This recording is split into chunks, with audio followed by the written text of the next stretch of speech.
আপনি কি এমন কেউ যে খুব তদন্ত করে ভিডিও বানাচ্ছেন, ভিউজ আসছে মাত্র 10টা 20টা, বার অ্যানালাইটিক্স চেক করছেন, কিন্তু গ্রাফটা সেই একই জায়গায় পড়ে যাচ্ছে? বিশ্বাস করুন, আমি একা নয়। এই ভিডিওতে আমি কোনো জাদুর কথা বলবো না, বরং সেই সত্যিটা বলবো আমি যা নিজে শিখতে গিয়ে শিখেছি। কেন ভিডিওতে ভিউজ আসছে না এবং কিভাবে আপনি সেই অবস্থা থেকে বের হয়ে আসতে পারবেন, চলুন আজকে সে বিষয়ে কথা বলি। ভিডিও ভাইরাল হয় না কেন? ভালো ভিডিও বানালেও মানুষ কেন ক্লিক করছে না?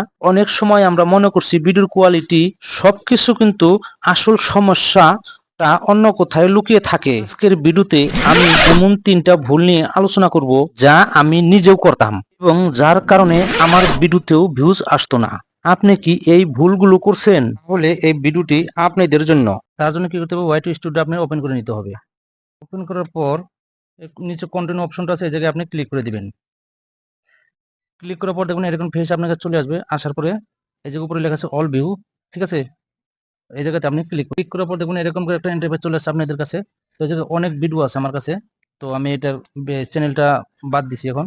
তার কারণটা হচ্ছে এই জায়গায় মানে আমার চ্যানেলটা আসলে ব্লগ চ্যানেল। ব্লগ চ্যানেলের মধ্যে আমি ক্রিকেটের অনেক ধরনের ম্যাচের মানে ভিডিওগুলো আপলোড করে দেওয়া হয়েছে। তো যাই হোক, এটা ছেড়ে দিয়ে দেওয়ার পরে এটা আমি কি করবো এখন? এই জায়গাতে দেখবেন যে থ্রি ডট আছে, এই জায়গাতে ক্লিক করে দিবেন। থ্রি ডটে ক্লিক করার পর দেখবেন যে এরকম করে নতুন করে একটা আপনার ফেস চলে আসবে, যে জায়গাতে আছে এডিটিং লেখা আছে। এই জায়গাতে দেখবেন এডিটিং লেখা আছে, ঠিক আছে? এই এডিটিং এ আপনি ক্লিক করে দিবেন। এডিটিং এ ক্লিক করার পর দেখবেন যে এরকম একটা ফেস চলে আসবে আপনার সামনে। আসার পর দেখবেন যে এর নিচে লেখা আছে একদম মোর অপশনটা আছে না, এই মোর অপশন আপনি ক্লিক করে দিবেন। মোর অপশনে ক্লিক করার পর দেখবেন যে এরকম একটা পেজ চলে আসছে আপনার কাছে। তার মানে যে ক্যাটাগরিটা আছে, ক্যাটাগরির ডিটেইলসটা আপনার এই জায়গায় বেরিয়ে আসবে, ঠিক আছে? তো এই জায়গাতে আপনার 1 নম্বর সেটিং হচ্ছে যখন আপনি ভিডিও আপলোড করবেন তখন এই যে উপরে লেখা আছে দেখেন পাবলিক লেখা আছে, ঠিক আছে? এই জায়গাতে ভিডিও আপলোড করার আগে আনলিস্ট রাখবেন। যখন আপলোড হয়ে যাবে তখন আপনি ওয়াইটি স্টুডিও এনে তখন আপনি পাবলিক করতে পারবেন। আধা ঘন্টা 1 ঘন্টা পরে আপনি পাবলিক করতে পারবেন।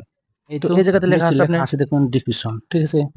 এই ডিসক্রিপশনে যখনই আপনি ভালো করে একটা ডিসক্রিপশনে ভালো করে লিখতে পারবেন তখন কিন্তু ভিডিওটা আপনি ভাইরাল হওয়ার সম্ভাবনা আছে। এই জায়গায় যখনই লিখবেন যে রিলেটিভটা আপনি ভিডিওটা বানাচ্ছেন সেই রিলেটিভ হিসেবে কিন্তু আপনি এই জায়গায় লিখতে হবে।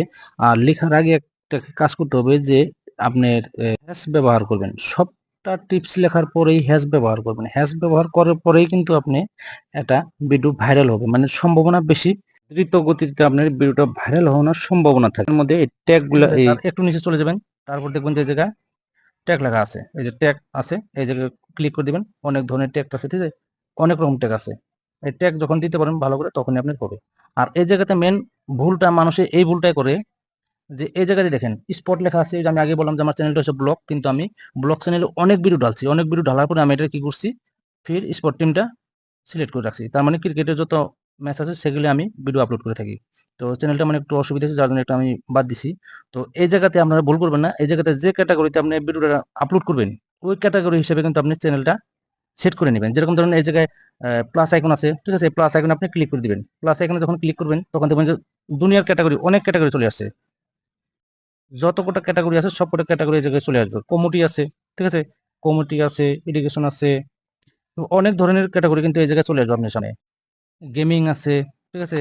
ব্লগ চ্যানেল আছে, মিউজিক আছে, টেকনোলজি আছে, স্পোর্ট আছে।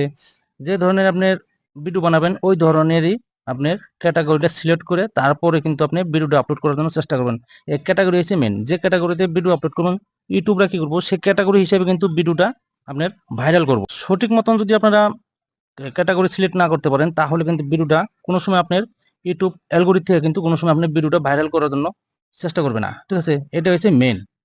তারপর আরেকটা কথা বলবো আমি, যখনই আপনি এই জায়গায় দেখেন ভিডিওটা যখন আপলোড করবেন, আপলোড করার পরে এই জায়গায় লেখা আছে টাইটেল। এই টাইটেলে কিন্তু সুন্দর করে একটা টাইটেল লিখবেন।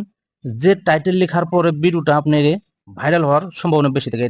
টাইটেলও হচ্ছে সব থেকে সৌন্দর্য করে লিখতে হবে, তখনই ভিডিওটা ভাইরাল হওয়ার চেষ্টা হবে। অলরেডি কিন্তু আমি 3টা সেটিং আপনাকে খুবই সুন্দর করে দেখিয়ে দিলাম। অবশ্যই ভিডিওটা দেখে যদি ভালো লাগে তাহলে কিন্তু চ্যানেলটাকে সাবস্ক্রাইব আর অল নোটিফিকেশন অন করে রাখবেন এবং ভিডিওর কোন পার্টটা বেশি ভালো লাগছে তার জন্য কিন্তু কমেন্ট বক্সে কমেন্ট করে দিয়ে রাখবেন। আর ভিডিওটাকে লাইক করতে কোনো সময় কিন্তু ভুলবেন না। তো ছোট্ট একটা ভিডিও থেকে যদি অনেক কিছু শিখতে পারেন তাহলে ভিডিওটাকে সাবস্ক্রাইব করে রাখবেন।